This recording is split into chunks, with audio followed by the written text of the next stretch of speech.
Monday morning, Daily Bible Time. Dominic Steele here, and Colossians 3 is our chapter. We're thinking as people who have died with Christ, who've been raised with Christ, and now have a hope of appearing with Christ in glory. And there was a big therefore in Colossians chapter 3 verse 5, put to death. Therefore, we're to put to death whatever it is that belongs to our earthly nature. See verse 5, sexual immorality, impurity, lust, evil desires and greed, which is idolatry. Put to death sexual immorality. The Greek word here is porneia, fornication, prostitution. It's all sexual activity outside the one man, one woman, lifelong, monogamous, heterosexual married relationship.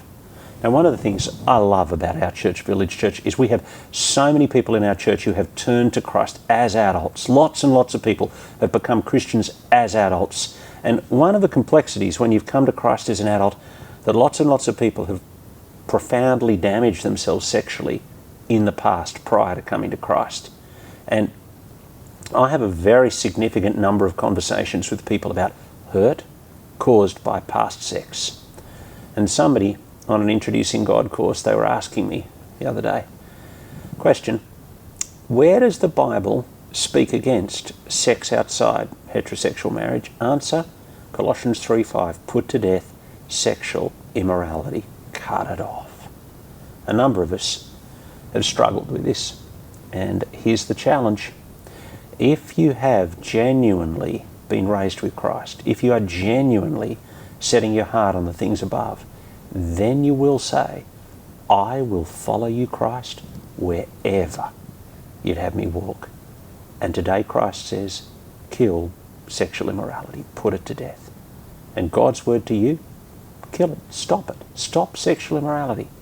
That means all sexual activity outside the one man, one woman, monogamous, committed, lifelong, heterosexual, married relationship, it needs to be put to death.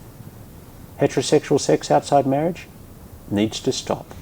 Homosexual sex outside heterosexual marriage, that needs to stop. Kill it. Put it to death. Put to death impurity, lust, evil desires. I'm going to speak on pornography here. First to men. Tomorrow we'll tackle women and pornography, but put to death pornography. There's more money being made from pornography on the internet than, as far as I can tell, basically any other segment of the online industry. A Christian man comes to me to talk to me about the difficulties he has over watching adult movies and asks how he can be helped to put it to death. Or just the softer stuff.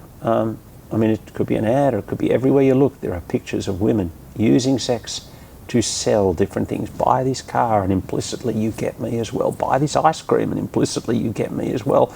Buy this mobile phone and implicitly you get me as well. How are we to think? I've said here before that I've not been a user of pornography since the year I turned to Christ. I had an extensive pornography collection before that, and that first year of coming to Christ, I put it to death. I took it all down to the industrial waste bin at the shopping centre and dumped it. I think it was kind of easier though back then, when you could just get rid of a magazine collection. You could cut it off, you could burn the magazines, you could dump the magazines.